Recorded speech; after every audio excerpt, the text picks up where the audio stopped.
Department of Mental Health and Substance Abuse Services. Brought to you by the Gambling Clinic, the Tennessee Association of Broadcasters, and this station.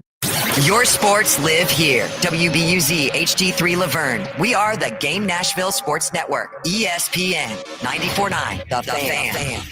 30 years of the best sports talk in Middle Tennessee. It's the George Plaster Show, featuring Tennessee Sports Hall of Famers Kelly Holcomb and young gun Billy Derrick. And now, here's your host, George Plaster.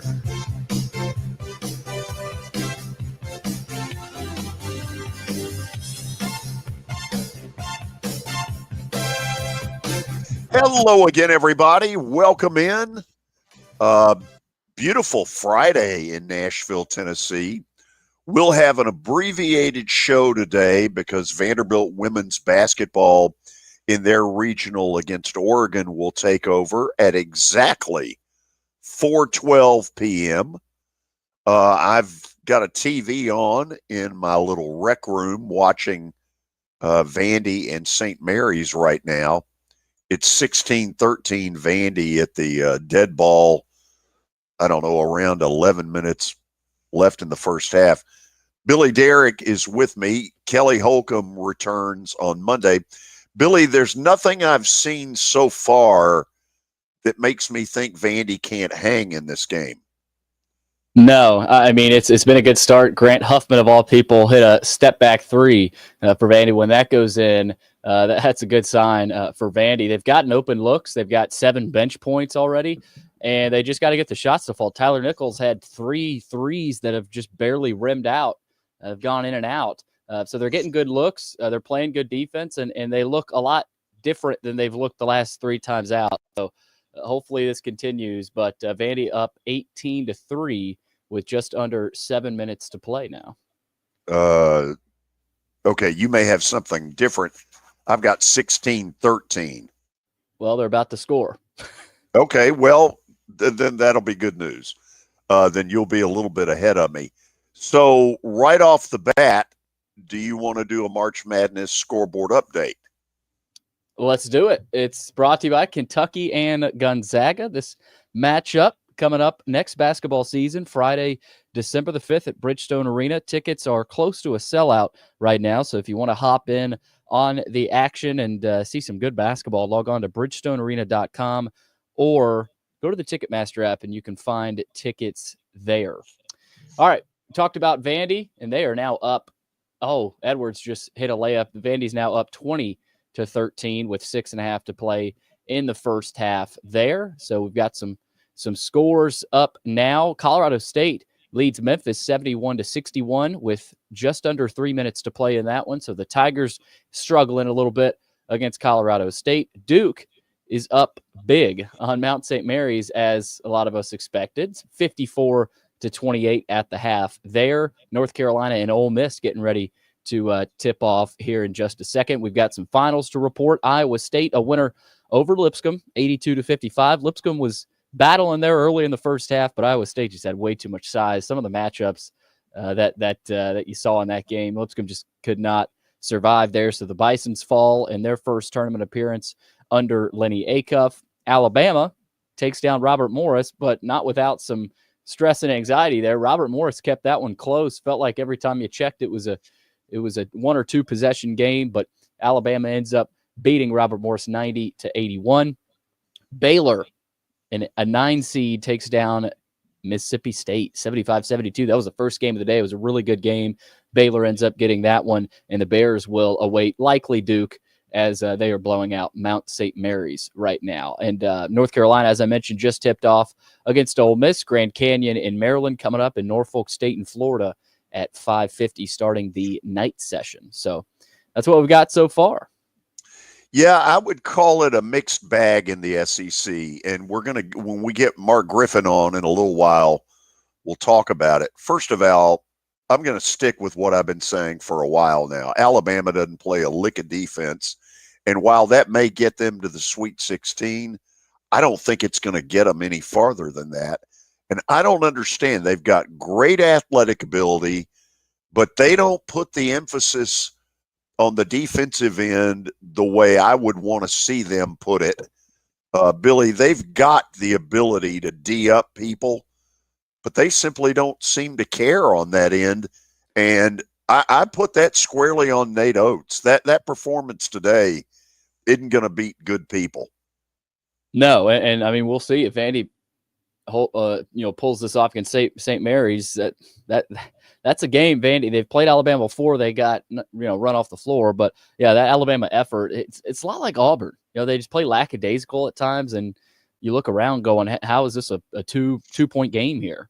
But they really played with their food against Robert Morris. That's the problem right now for the SEC. Two of their four best teams, Alabama and Auburn, I don't think are playing anywhere near the level that they were playing, let's say, in early February. It's just, it's not even close. Vandy rolling now. They're up on St. Mary's 24-16 with 4:20 to play. Jason Edwards getting going for the Commodores. He's had back-to-back buckets. So we'll try to keep you guys updated there on that action. Of course, we got games going on all day. George, we got some other notes, a couple of college basketball notes to get to. Chris Collins, head coach at Northwestern, there was a lot of speculation that Villanova may take a look at him as their potential next head coach. But despite that speculation, Northwestern, it looks like, is close to a contract extension with Chris Collins. They did not make the tournament this year, a little bit down this year, but it looks like Chris Collins will be staying at Northwestern. I don't think that's a big surprise. He feels like he likes it there, but there was a little bit of Nova speculation there. Well, one may have led to the other. Right. Sweeten the pie. Sweeten the pot. Yeah, this coaching cares. I mean, we thought last year's was crazy. I think this year might be even crazier. Colorado State is beating Memphis right now, but their head coach, Nico Medved, likely headed to Minnesota.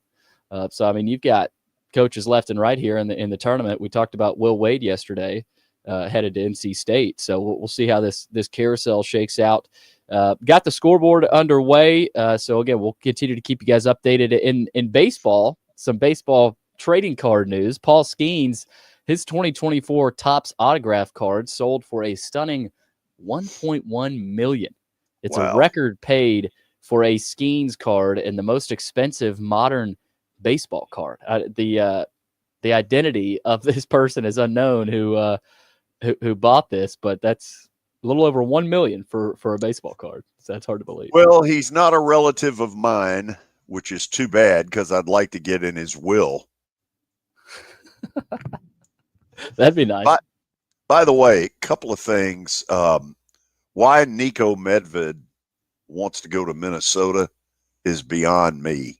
To me, that is a really tough job to make work. I'm surprised, and maybe he has.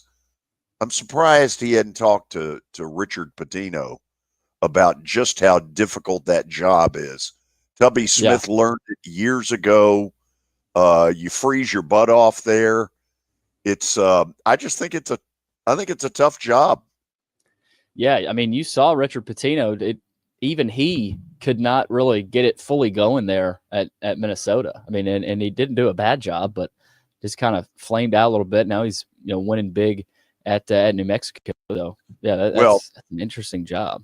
The real question to me about Minnesota is, can you ever get them past maybe the halfway mark of the Big Ten? Because to be honest, that feels like that school's ceiling. And, that's tough stuff.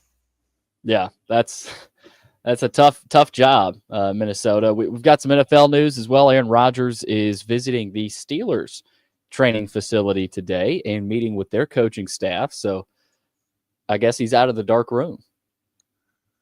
Yeah, I guess so. I mean, who knows where this is going? He loves the drama. He's more than a bit of a drama queen. And I don't know. It appears to me Pittsburgh is his best opportunity. And it's one that I think could be a real win-win. He could really energize their offense a little bit, and they could kind of give him his last best shot to win a second Super Bowl. Because let's face it, people like Eli Manning and Peyton Manning, the second Super Bowl that you win seems to bring you to a new level of something. Yeah, and we were talking. I think it was one of the shows earlier this week or later last week. I was like, you wonder if Rodgers, if he finds a team or if he just hangs it up. And Kelly goes, well, the NFL, he's not going to hang it up. The NFL might hang him up. So I wonder what the interest. I'd love to gauge the interest of NFL teams and sit them down and say, hey, do you really think Aaron Rodgers could, what do you think he could do for your team? I think he could really help Pittsburgh. The Giants thing I don't understand because they're not going anywhere if God's their quarterback. Yeah, that's I don't blame him for not having any interest in that job. By the way, as I watch this Memphis thing, this is not going to go over well in Memphis.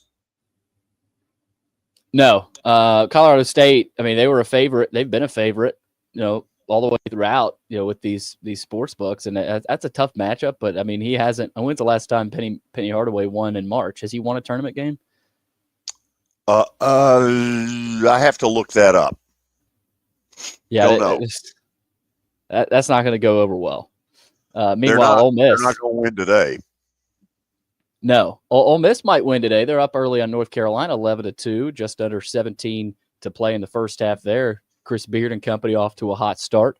I've got some other NFL notes. The Saints are reuniting with wide receiver Brandon Cooks 8 years after trading him to the Patriots. If you go back and remember, that's a 2-year, $13 million deal there for Brandon Cooks back in New Orleans. I had forgotten he was still in the league. He hasn't done a ton here in the last few years, but Cooks back to the Saints. Okay. Also, I wanted to mention this, going back to some March Madness. The SEC, I know we got Vanderbilt in action right now. Ole Miss also can improve their record. The SEC currently 5-4 in the tournament. Right. And what you've got is two of the teams that have won you just don't feel very good about, Alabama and Auburn. Florida, I think we all know, is loaded. Tennessee did their part last night with a really good win against a Wofford team that's a tough one to play. They get UCLA tomorrow night at 8:40, and I'll be interested what Mark's comments are. UCLA looked good. I think Tennessee's the better team. Yeah, Utah State, they didn't provide any resistance. I mean, that was awful. That was a team that down the stretch of the year did not play as good. That surprised me a little bit. Yeah, so Tennessee, and I think they've got the late game tomorrow. I want to say 9 Central. I think it's already been announced for Tennessee and UCLA. 8:40. Yeah, so that probably be a late one, but 9 o'clock. Yeah, and then of course we've got Illinois and Xavier today, Kentucky and Troy tonight. Whoever comes out of that, top part of that bottom side of the Midwest region will await Tennessee, most likely if they hold on against UCLA. But man, who do you think? You're looking at that. You got Kentucky. If they get by Troy, they'll have to play either Illinois or Xavier. Like you said earlier, George, it's not a foregone conclusion that that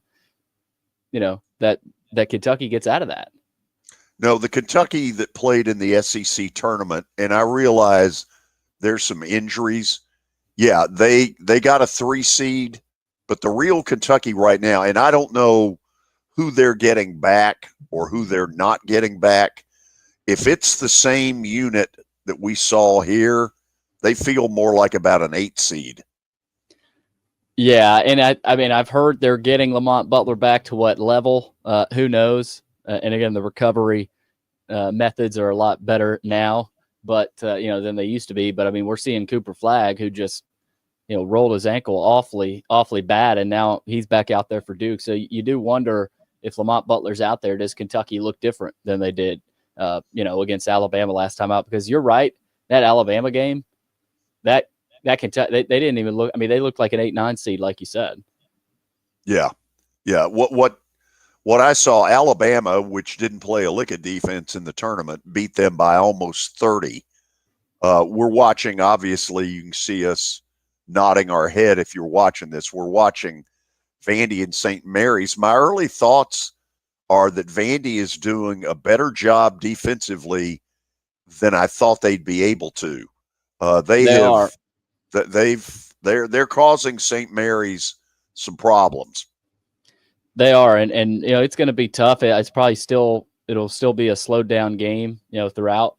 But this looks like a different team all of a sudden, and I think you get out of the SEC, that helps you. But we talked about the Gonzaga-Georgia game. Gonzaga ran Georgia off the floor. We saw Missouri lose to Drake. I think you got some nervous Vandy fans heading into this one, but this is as good of a start as you could have asked for Vandy. Just the shots are falling. They haven't been hitting many shots up to this point. But now the shots are starting to fall. They got some confidence under their belt. So we'll see what happens on that 27-18 Vanderbilt with 2 minutes left in the first half. They've gone to a dead ball timeout. We'll go to our first timeout, and when we come back, former University of Tennessee star Mark Griffin will join us. We got a lot to talk about. Welcome to March Madness on 94.9 The Fan.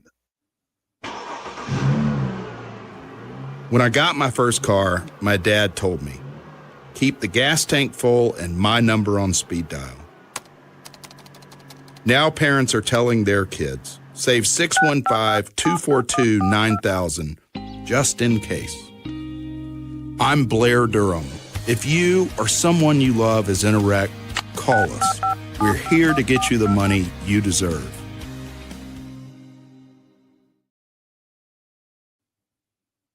It's easy to say good things about the folks at Strike and Spare Family Fun Centers. Number one, I trust them with something that's near and dear to me, the Plaster and Friends Celebrity Bowling Night. But more importantly, I see the fun people have. They enjoy the bowling, they enjoy the camaraderie, and you will too. Come by any of their locations and get ready to have some fun. As the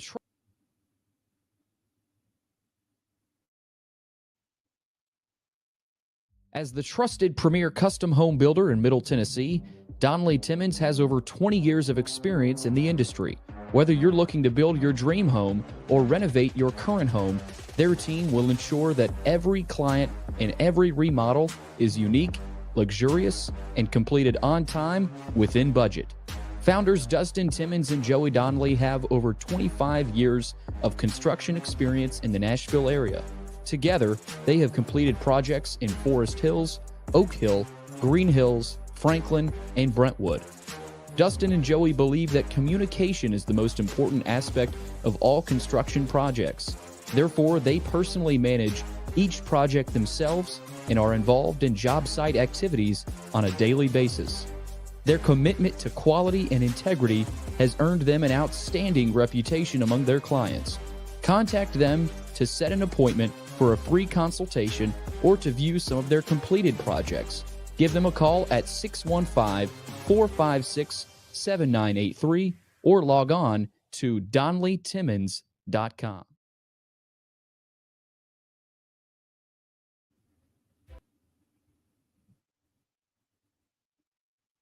For over 35 years, Wilson Bank & Trust has been committed to providing customized banking solutions to help individuals, families, and businesses in Tennessee achieve their goals. As your full-service community bank, we are proud to offer loans with competitive rates, local decision-making, and fast, friendly service from our experienced lenders. No matter where you are on your financial journey, Wilson Bank & Trust is ready to help you take the next step. Visit your nearest Wilson Bank & Trust office or online at wilsonbank.com to get started today. Member FDIC, Equal Housing Lender.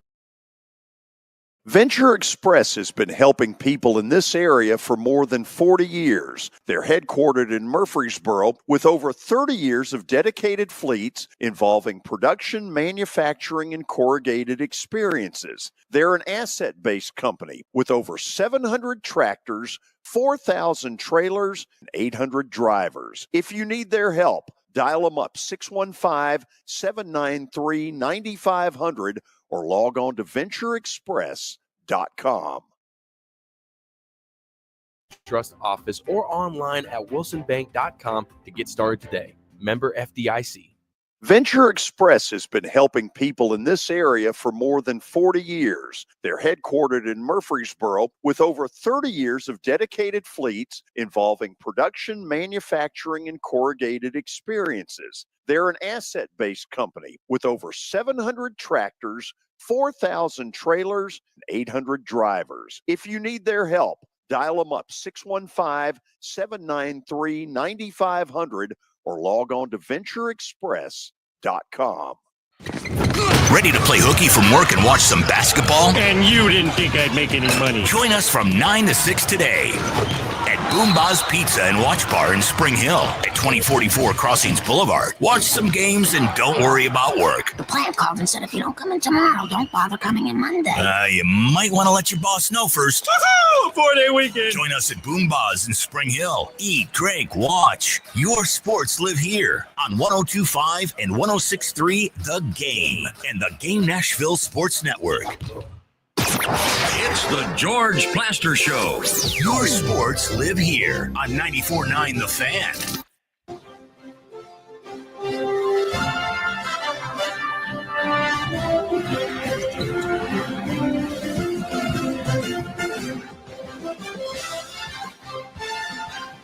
Halftime in Cleveland, Vandy has a 7-point lead on St. Mary's, 29-22. So for the next 15 minutes or so, just sort of keep that one filed away. Ole Miss is out to an impressive 18-10 lead on North Carolina. We will keep you updated on that. Billy, is Mark ready? Yes, he is. Okay, let's bring him in there. Mark Griffin, former University of Tennessee star. Mark, thank you for coming on. Oh, my pleasure. Thanks, George. Glad to be here. First of all, looked like Tennessee, very workmanlike, just took care of business against a Wofford team that is not as easy to play as Tennessee made it look. No, and what my takeaway is, George and Billy and all your listeners, is you've got to be prepared for each game. The whole cliche is be ready for the next one, but you can't take anything for granted. These teams like Wofford and these other teams that are trying to have, spoil opponents who are more highly ranked and rated and on TV more, is they come to play and they have nothing to lose. So they go out and play loosely. For teams like Tennessee and what you saw in Alabama today is it is survive in advance. And I know people get caught up and it's a close margin. I don't weigh as much into that, or do you cover the spread? It's just, did you take care of business without anybody getting hurt? Did you get better today than you were yesterday? And if you continue to see that trend of continual improvement and learn from your mistakes and advance, that's the name of the game. And staying mentally strong and knowing that you can get beat, but not having that defeatist attitude more than you do of let's take care of business. Let's play together as a team. Let's block out all the distractions that go on when you're on the big stage. And let's look forward to the next game. The next game being UCLA tomorrow night at 8:40 Nashville time, give or take a few minutes. UCLA looked very good in blowing out and dismantling Utah State. What scares you about them? What scares me about them, which shouldn't even come into play, is the timing of the game. Not saying this is going to be a big advantage for UCLA, but an 8:40 start is a 6:40 start for UCLA. A 9:40 start Eastern time for Tennessee is a little later than normal, but you make that adjustment. But how many times has Tennessee played at 9:40 this season? And not many, if any. What concerns me is the unknowable. It's the unknown. With Tennessee scouting UCLA and a quick turnaround like it is for all these teams, you don't know a lot about your opponent. You have limited time to put in the basics against a team like this. Of course, they'll get scouting report, they'll get film study in, but I still go back to, well, one of the concerns is everybody going to be on the same page? Is everybody going to communicate and do the little things that's necessary to move forward and survive in advance? That's a concern. The communication to me is one of the biggest. Is how much are we really talking? You're playing in these bigger, big size arenas. I mean, they're playing in Rupp, but if, the crowd, can you communicate where you can hear each other on the floor? But once again, concern of the unknown of your opponent. But I still go back to the positives of saying, hey, we put the work in. We're going to stick together as a unit. We're going to pick up the slack defensively. And for Tennessee, knowing that they've been steady throughout the whole season, minus maybe a road loss to embarrassment at Florida, which, you put that in the rearview mirror. The excitedness of knowing that they've got a great shot to advance, but they still have to go one game at a time, which is total cliche, but it is the truth, George. And coaches will definitely reinforce that to Tennessee, like these other teams that are still remaining, is let's focus on the here and now. We've been in this position before. This should not scare us. Any situation we see, let's focus on the controllables, and that's us. Mark, when you sit at courtside, as I did a week ago for the SEC tournament, you come away with certain takes. One of mine being, and gee, this doesn't take a rocket scientist, Florida's even better than I thought they were. They look like they're a little above the field. Yeah. I don't pretend to know exactly what's going on at Auburn, but I don't like what I see. There's something not quite right. And then at Alabama, they just don't give a damn about playing defense. No. And Mark, yeah, it may be good enough to get them to the Sweet 16. They have incredible offensive talent, but this is on Nate Oates. They don't play a lick of defense. No, and this is an NBA. I know for recruiting purposes and, to show that flair to a high school kid, or now, a transfer that, come here, you can put up a lot of points, get up and down the court. I'm going to put you in pro situations and all that hype talk. But if you don't defend, you don't win. And I think we're going to see that with Alabama. That's the first team that comes to mind. Florida has, if you look at what they've done coaching wise, as far as evaluation from last year to this year, Elijah Martin should be front and center, talked about more than any player in the SEC, the difference he's made, as well as the team buy-in and depth. But Elijah Martin, to me, is Jamah Meshack 2.0 who can score. He is that sound. He's their second leading scorer. He's what people call a dog. He's always fighting. I just love to watch him play, and I would love to have been a teammate of his because it's so contagious. And also, Florida goes against the grain, George. If you look at it as far as size, you don't see a lot of programs. I mean, you'll see Michigan with their two big guys, right? That will play that are above 6'10", but Florida's got at least three, maybe four guys that are 6'9", 6'10", and above that coach can rotate for rebounding purposes. And as you know, Florida's one of the best rebounding teams in the country. But it also starts with Clayton. What a fine player. Doesn't get in foul trouble.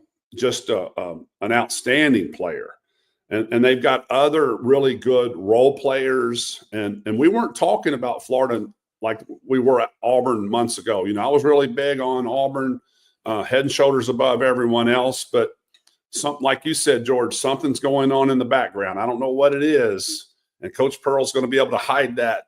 But something's going on between the ears of these guys, and I don't know what is pulling them in a different direction. Maybe they'll pop out of it. I hope they do. What an incredible moment for Arkansas. My 92-year-old uncle was calling the Hogs last night. He made that very clear to me during a phone call. That's a great win for their program. Yeah, great win. And, of course, I'm going to rip Calipari. Now he's the underdog. So what's interesting, when you recruit on a level that he does, and then you cry about not having any depth, he's only going too deep or so. 2 injuries. Well, what program in the country hasn't had at least one major injury? Then sign more players. You're John Calipari. You're the master. I was more disappointed in that game than I was happy. George, and you may have talked about this on your show already, but let's talk about the most disappointing team in the country. Is it not Kansas? George, preseason number 1 and returning first-team All-American Hunter Dickinson, 5-year point guard Juwan Harris, KJ Adams, senior. They bring in 2 top transfers from winning programs. They they have a freshman backup to Dickinson, who's a high school All-American. They had everything on paper, but lose 13 games in the first round. And I like Bill Self. I really do. Because I don't think he's a me guy. He's not always the guy pointing attention at him is what my takeaway is. I'd love to hear yours. And they've got great tradition. But if anybody's upset, it should be a lot of people in Lawrence, Kansas, because that you talking about throwing away a season. I mean, what a terrible season. So let me ask you this. Am I right in believing that Hunter Dickinson, he was better at Michigan than I've seen here? And I think this has hurt his draft status. No doubt. I don't see great effort out of him. No, and what I see with him, and I've watched him pretty closely as well, is he seems to have what I call bad body language. He complains a lot when things don't go his way, head dips, shoulders dip. And even when things don't go away and you're not happy, you don't show it. You just don't show that. Now, you can talk about it during practice. You can have it out there in practice. Game time, you've got to have that positive energy. I don't see it with him. Not a great – obviously, he doesn't get off the floor well. Got his jump hook. I don't know where he fits in an NBA team. Once again, I'm not an NBA scout, but looking at what he could have done more for Kansas, I think there's a lot, especially we didn't score a second half against Arkansas. Yes, you can credit Adu and Arkansas for what they did, but to not score in the second half is for a first-team All-American is unheard of. Yeah, and very disappointing. Ole Miss is laying the lumber to North Carolina to the tune of 29-15. Love it. About 8 minutes left in the first half of that game. And I'm not sure where that's being played. All the courts look exactly alike. Yeah. You can't tell anything, which I think is kind of sad. I wish they'd go back to the old way where, every court showed what it used to be. Instead, we've got all this homogenized crap, but whatever. Yeah.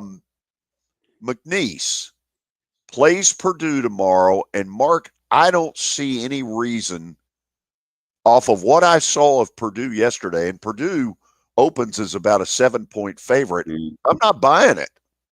No, and I tell you what, we can say all we want about Will Wade, Nashville's own. Guy can coach. He can cheat, but he can coach. And hopefully that part's behind him now, and he's given another great opportunity. And I think a great hire for NC State, a great hire. And I think he will scare a lot of people. I was thinking, George, I'm thinking about Memphis State. I don't know. Did they lose tonight or no? Did they lose? Yeah. I lost in double digits. It did. And I picked that game, actually, Colorado State. When you look on the sideline, think about this perspective. When coaches look at their opponent's head coach, Penny Hardaway doesn't scare a lot of coaches. Let's face it. They won't talk about it in public. You look at Will Wade, you're like, you better bring your A game because he can coach. He's shown that everywhere he's been, George. And now that he'll go to NC State, if they can get some NIL backing, I'm sure he's smart enough to bring in a lot of the former players and, of course, alumni, and just round up the troops. He could do really well, really quick at NC State. And I agree, I wouldn't be surprised if McNeese State doesn't beat Purdue, because I think he'll do something with their point guard. I think it's Braden Smith. Yeah, I believe that's right. Yeah, and a great little player. But I think he'll throw something on him where he won't be able to have his way like he did yesterday. And if you could take the ball out of his hands, I think you can beat Purdue. So what do you think's the fallout in Memphis? Because I think they're getting tired of – they didn't bring him in here to boast about winning the NIT or getting to the tournament. This is a program and a city that expects that program to get deep in the tournament, and to take a Mountain West team and basically lose by double digits. I don't think that's going to go over real well. No, and I read an article on him where he was, of course, bragging about himself and where he's come and what he's learned and the program he's put together and the support, and finally he's got his coaches. He's probably had the biggest turnover in the country, George, in the last 5 years of assistant coaches. I mean, cleared all of them out right before the season. Horrible timing. Now, he brought in some great coaches from the past, Mike Davis, in Indiana, and then other coaches that held in high esteem. But there's going to be a lot of rumblings in Memphis. Now, he's Memphis' little darling, so it's going to take a lot too. I mean, Penny, when you talk Memphis, you talk Penny Hardaway. But absolutely. Memphis fans, and this, the time you've spent in Memphis, and also, obviously being in Middle Tennessee, there's a desire for championship basketball because the talent level that comes out of Memphis high school is unbelievably still, and very passionate fans. They're not going to put up with that. And I don't think they deserve to put up with it. I don't care if you're Penny Hardaway or little Elvis Presley. You deserve someone that's going to be at the top, that other coaches are going to fear, and where they're going to be successful and not just have, win your AAC conference and play nobody. It's not good enough. Okay, real quickly, Kentucky. Yeah, I know they got a 3 seed. The team that I saw last week here, at best, should Butler's injury reduce them to this? Butler? Oh, I'm the biggest concern I have is Jackson Robinson. I mean, with him still being out and the way he played, especially the games I focused on, was how he played against Tennessee. He's transferred from BYU. Tremendous leader, tremendous shooter. There's concerns there. I don't see them winning. Now I'll butcher. They'll beat Troy. It's either Illinois or Xavier after that, and I don't think they see them beat Illinois. advancing. I love the transfer from Oklahoma, OWEH. You can pronounce it. OA. Okay, OA. I love best. I think he's the best driver in the SEC.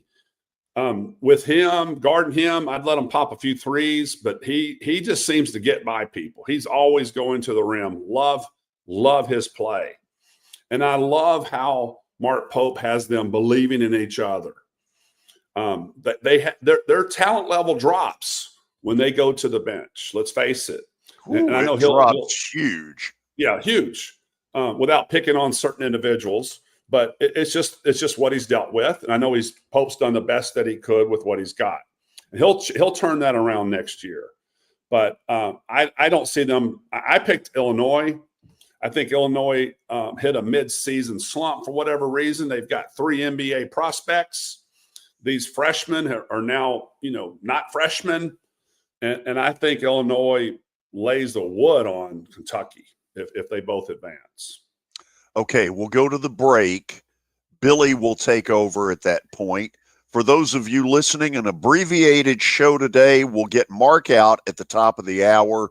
We'll stay on until 4:12, and then Vanderbilt's women take over in their regional against Oregon. This is 94.9 The Fan. When I got my first car, my dad told me, keep the gas tank full and my number on speed dial.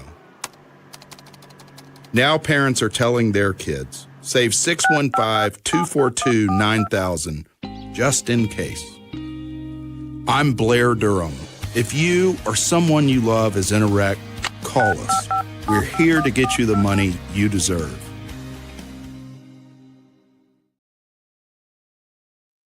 This is my buddy Stan Harrison from Apple Collision Centers. Recently, you've been talking to me about companies that have a fleet of trucks and they're always in need of repairs. That's right, George. We understand that nobody likes to deal with the auto body repair process. We try to simplify that at our 3 convenient locations. We work with all major insurance companies. We help to ease the stress of the auto body repair process. We're located in Old Hickory, Hendersonville, and Gallatin. If you need our services, please stop by and see us. And how convenient that we have that in the background. Now, seriously, these are good folks. They do really good work. Give them a holler. Where can you see a saber-toothed tiger rappel from the rafters? How about a catfish fly? The biggest stars in Music City. Not to mention hockey's hottest ticket. The Predators win! Only in Smashville. See your Nashville Predators all season long at Bridgestone Arena. Single game tickets are on sale now at NashvillePredators.com. Let's go, Preds! If you are paying too much for your health insurance, you know what? You need to contact the folks at Pancoast Benefits. Pancoast works with businesses and individuals to tackle the high cost of health insurance. Whether you're a business owner, large or small, self-employed, between jobs, or over the age of 65 and in need of a Medicare plan, Pancoast can help. They make understanding your benefits less difficult and more personal. So check them out today, pancoastbenefits.com, or call them at 615-292-3400. 3400. JB's Poorhouse in Hermitage has one of the best sports bar setups around, and it'll play host to the George Plaster Show on Thursday, March the 20th. That's the first full day of March Madness. Large TVs, great hoops, terrific food, and friendly service. It's what JB's Poorhouse is all about. See you on March 20th for a day full of what I call adult spring break. A lot of people want to define teams by singular performances. Sports. Did he not go back into the game after that interception?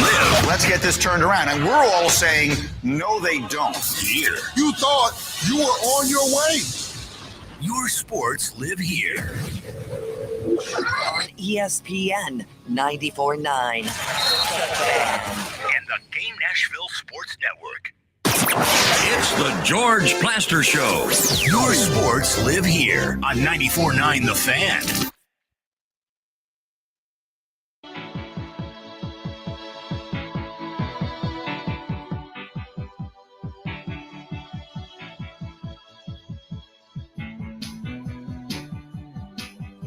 Second half has begun in Cleveland with Vandy leading St. Mary's now 29-24. Mark Griffin, former University of Tennessee basketball star, with us. Billy, it's all yours. Mark, appreciate you taking the time as always. I got a chance to watch the Missouri game last night. I don't know if you checked that out against Drake. Oh, yeah. Drake, I mean, what a job McCollum has done, and Bennett Sturts had upwards of 20 points in that game. Were you stunned by that? Because I wasn't very surprised. I was surprised the line was still at 6.5. That Missouri was favored by. And of course, Missouri looked awful in that first half, almost came back and gave themselves a chance to win. But did that surprise you? It did. I actually picked Missouri, and maybe I'm an SEC sheet. I know the motto, it just means more. I think they're going to change that to it just means more losses, because we're seeing a lot of losses, guys, that I didn't expect. Now, a lot of people will talk about they picked Drake, and I get that. Congratulations to the coach and the D2 transfer. What an inspiring story for a lot of kids that watch the tournament that may not be that highly recruited kid to go to even a mid-major Division I or even a high major that says, you know what, I'm going to go that D2 route. I'm going to work my butt off. I'm going to get noticed, go into transfer portal because that's the world we live in, make that transition, and I'll be like this kid at Drake. So I was really thrilled with the story behind it, but it also goes to show that McCollum can coach and at any level. I hate it for Missouri. That was one of the teams that I probably pulled for Missouri more this season than any team outside of the Vols, just because of what Dennis Gates went through and the players last year of not winning an SEC regular season game. But what a great story for Drake. We'll see if there's any other upsets later today. That's one thing I was going to throw at you guys. There's a lot of games on today, but what upset will there be as far as seeding? Yeah, Xavier looked really good against Texas. I think they could have a shot to beat Illinois. Akron over Arizona is a trendy one. Liberty and Oregon. That's talking about the upsets. But I feel we didn't have a ton yesterday. We talked about McNeese. That was an upset pick that a lot of people had. Drake, whether that was an upset or not, that was seed line an upset. Do you feel like that's with the NIL, the portal, that maybe upset bids could be tougher to come by now?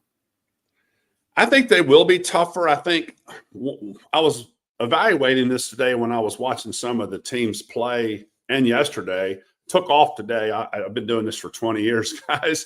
I always take off Friday, the first round of the tournament. It's tradition for me. It's the best day for me in the year. And I know George would agree, and maybe you too, Billy. What you see with a lot of these lower seeds is more experienced teams that have played together. The talent level may not be as high as far as ranking. But remember, that's ranking. When you get on the court, no one cares what your ranking was. Not at all. But you look at, let's say, a program outside of Drake, because they had I think they had 4 D2 transfers come to the program. But let's say you look at Robert Morris. We'll just pick on them and how well they played against Alabama today. These guys more than likely have been playing together 2 to 3 years. They know their coach, what he wants from them. They've gone through their rigorous training. They know how to help each other on weak side defense. They know when to communicate. They're working out 6 o'clock in the morning in the summer. You get some of these higher, let's say, seeded programs with a lot of transfers now. They may not have that bond, the chemistry that is important. They have talent, but talent alone doesn't win. See Duke over the years. Let's pick on Krzyzewski for a second. They've had some of the most talented teams year after year ranking-wise, and how many championships have they won, and how many should they have won? And then I'll go back to Kentucky too. With the talent level does not necessarily win championships year after year. It's good to have talent. Makes a coach look better. But I do go back to the longevity of playing together, plays a role. NIL is making a difference as far as transferring out to other programs. And I think too, it's just the personnel that you get. And that's what's hard to know when you sign a kid out of high school versus transfer, what their mental toughness is, how much of it that they leave on the floor, and how much they really want to win versus being on social media comes into play. Mark, I want to ask you about that Georgia team, just from start to finish against Oklahoma, was a non-factor. Not Oklahoma. They played Gonzaga. Oklahoma's got UConn today. I mean, Georgia, you felt like I thought they had a shot in that game, but they didn't offer anything for Gonzaga. They laid an egg. Well, I mean, it had to be their worst game of the year. Not a great time for Mike White to pull that out. I mean, let's face it, what happened at halftime there? I mean, do you scream at the guys? Or you rubbing your head? I mean, what was their game plan? I watched that game and I shook my head because I took Georgia once again to SEC sheep. I picked mostly SEC teams except Arkansas, and they won. So I learned this too. You can't get emotional on these picks. George will tell you that. You can't get emotional. If you start getting emotional, about the coach or a player, then you're already sunk. And unfortunately, I do that in these picks. Well, now, hold on a second. That's why I had Drake last night. Oh, okay. I didn't get him. You got your one. Well, now let me ask you this. I'll digress. Okay. So, George, which ones did you miss that people would shake their head and go, ooh, why'd you pick that? Well, let me say this. It's been a week of unparalleled disaster. However, I'm 3 of the last 4. I had Arkansas plus the 5. I had Drake plus 6. I had Colorado State today. I lost on Michigan. I lost by a half point there. Wow. Yeah. Billy, do you remember the 5th one I had? I can't remember. Was it Utah State maybe? No. I'm not sure. But what's funny though, George? What's funny? I'm not sure. I want to be sure. See, you're a golfer. It's like people that play golf. You remember that tee shot you hit right down the fairway, and that's all you talk about when you go back after your golf game and you're in the clubhouse. You're like, man, I hit it right down 6, hit it 250. But you don't talk about that snowman and triple bogey here. You just remember that one shot. And that's what people do in these games. Like, I picked Drake, but then they'll miss an obvious game. And that's the beauty to me of the NCAA tournament. I think it's the best thing going. Problem is, I've never hit one 250 down the middle, so it's, as they say, not applicable. Mark, real quick, Vandy's up 12 on St. Mary's, just under 16 to play. They're shooting the ball well. Do they have a shot? If Vandy holds on, still a lot of time left. Say Vandy holds on. Do they have a shot against Bama? Based on statistics defensively, no. One thing I noted being on y'all's show each week, I do a lot of research, and Alabama is the worst defender field goal wise in the conference. I think it's like 46%. I mean, that's really bad. But the flip side of that, if they can defend the 3 and force the ball for Alabama to have to shoot mid-range, but not layups, I think you give Vanderbilt a shot. I don't know why you wouldn't. Yes, Alabama is going to be heavily favored, but I would not write off Vanderbilt if they can defend. And I'm not saying you're going to take the ball away from Mark Sears because he's going to get the ball in his hands. Ooh. But if you can apply pressure and not let him have his way driving, I think that Vanderbilt will be in the game. And if Vanderbilt's in the game the second half, let's say the critical first 4 minutes in the second half, and Billy, you've talked a lot about how Vanderbilt in the past has not come out well in the second half based on what they've demonstrated. If Vanderbilt can flip that switch and play well the first 4 minutes of the second half against Bama, then we've got a ball game. I'd love to see that. I would love to see Vanderbilt upset Alabama.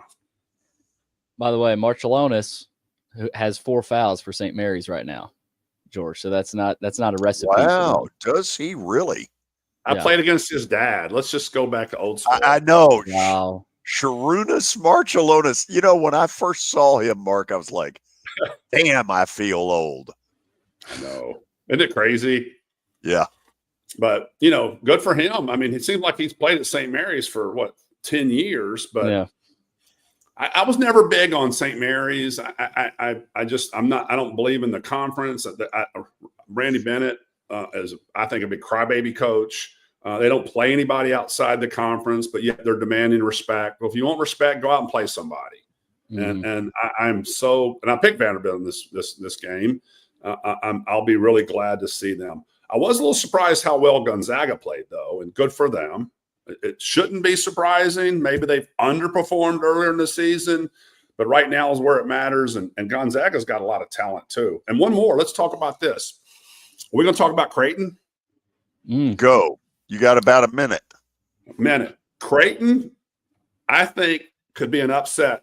They're playing Auburn, right? Yep. I'll tell you why. If they can get Kalkbrenner like they do so well, McDermott does a great job isolation. And if people don't know what that means, they get him on the block, spread everybody out on the other side. If they can get him one-on-one with Broom consistently, Creighton's got a shot, especially if Neal plays the way he did yesterday with that double-double, 29 and 12. And I love their point guard. I'm an SEC guy. I'm going to sit here now and say I would love to see Creighton upset Auburn. And I picked Auburn. Okay. We'll leave it on that. Mark, I wish we had more time, but we don't. Thank you for coming on. Have a great weekend. Enjoy your hoops. Thanks, guys. Appreciate y'all. Thanks, Mark. Mark Griffin, nice enough to take the time to join us. We'll go to the break, then we'll have stat of the day. We'll get you a final March Madness scoreboard update and plaster bets of the day. I like the card tomorrow. I expect to kick butt. Yeah, well, whatever. This is 94.9 The Fan.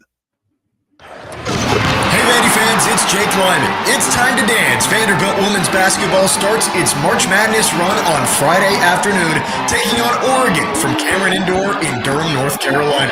I'll have your pregame coverage starting at 4:15. Your sports live here on 94.9 The Fan and the Game Nashville app.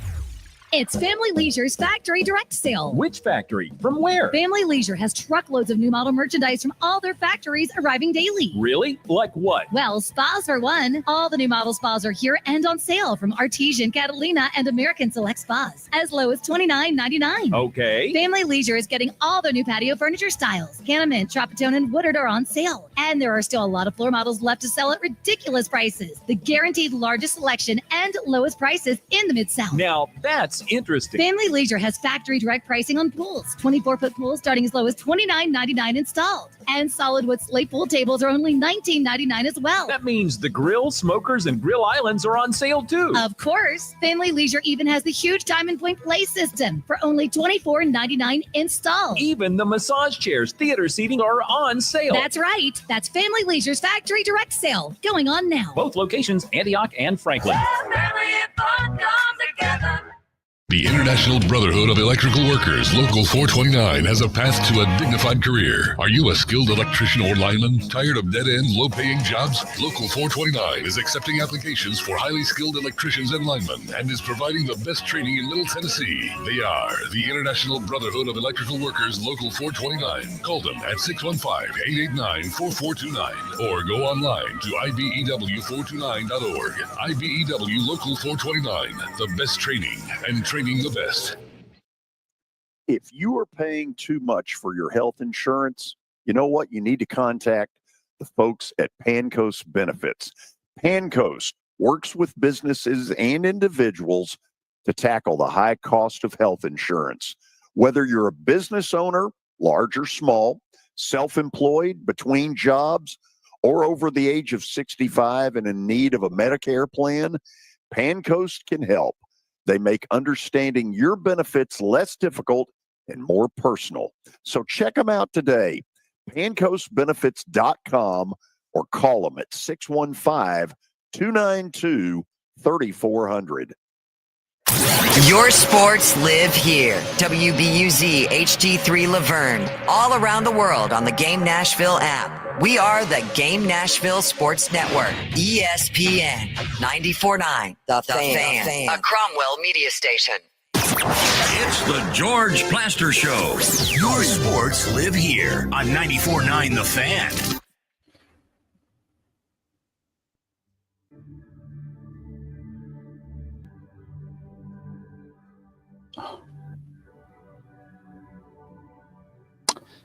Coming up We'll get you a March Madness scoreboard update. Vandy and St. Mary's going on right now. We'll keep you posted on that. But first stat of the day brought to you by Apple Collision Centers. You can find them in Old Hickory, Hendersonville, and Gallatin. Give them a call, 615-754-9800, or log on to applecollisioncenters.com. All right, here's where we're going today. Keeping it with college hoops. Kansas became just the second AP preseason number 1 to lose in the first round of the NCAA tournament. Can you name the other?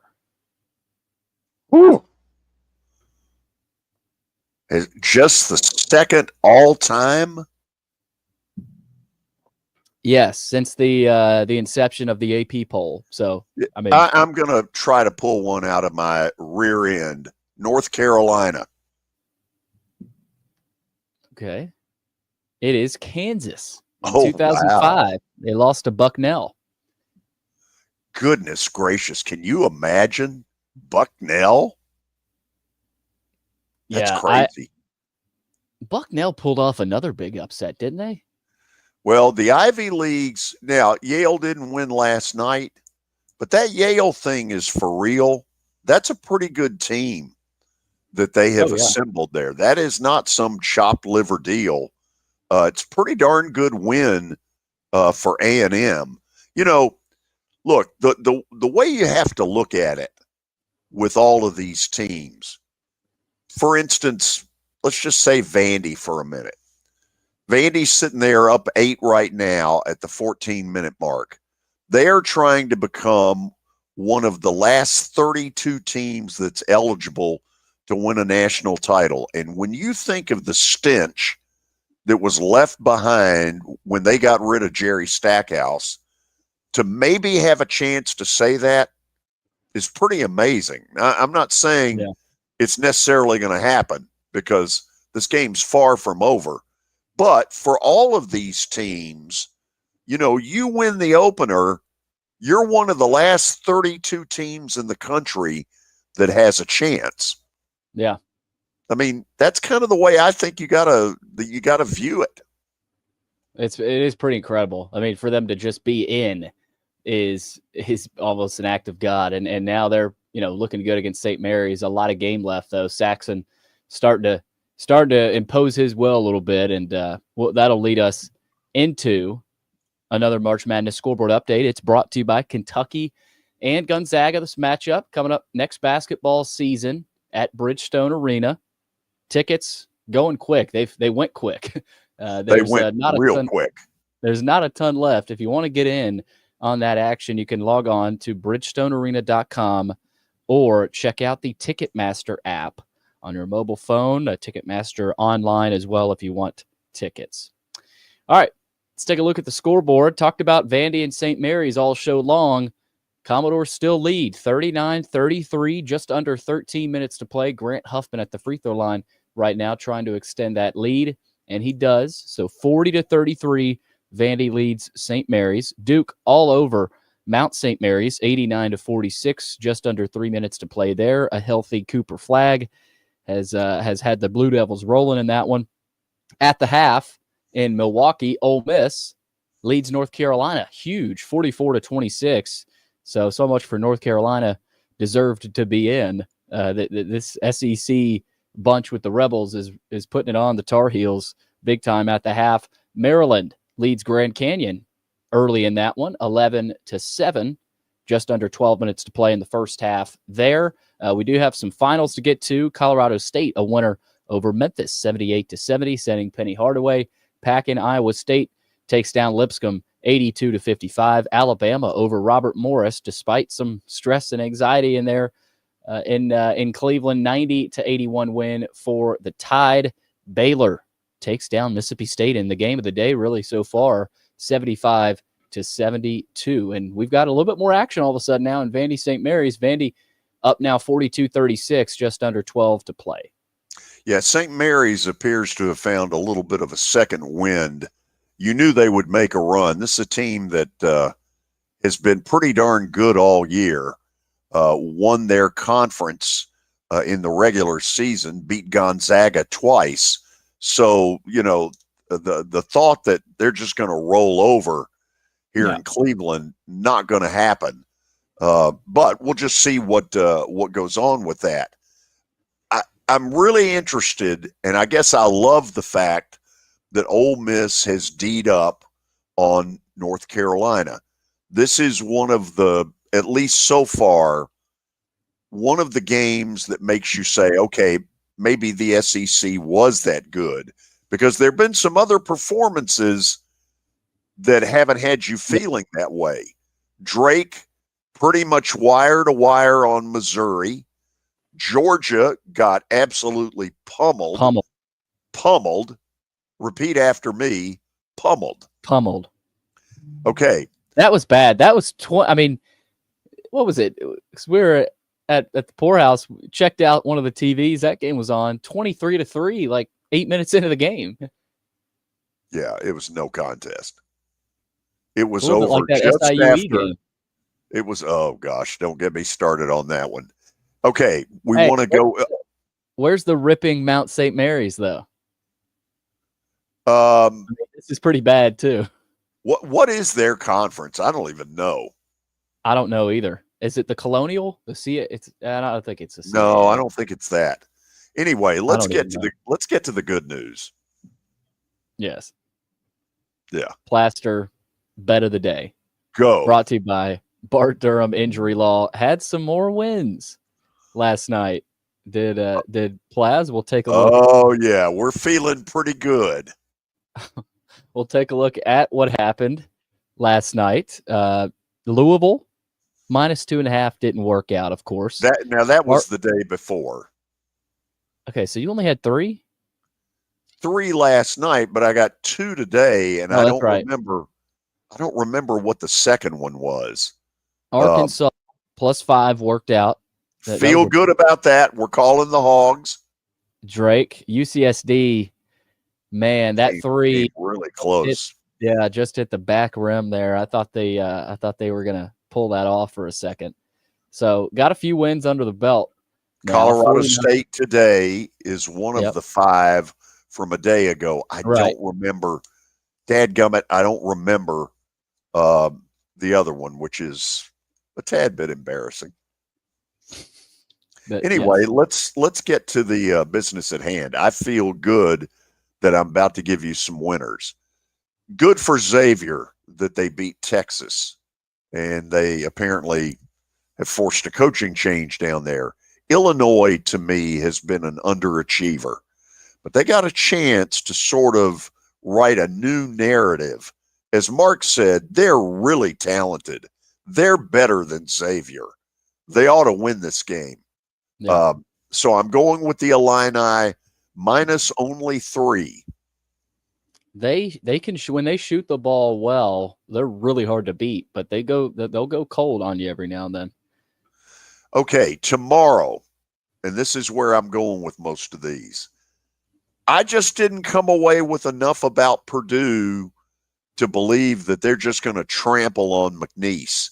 I think the McNeese win maybe is not that big an upset.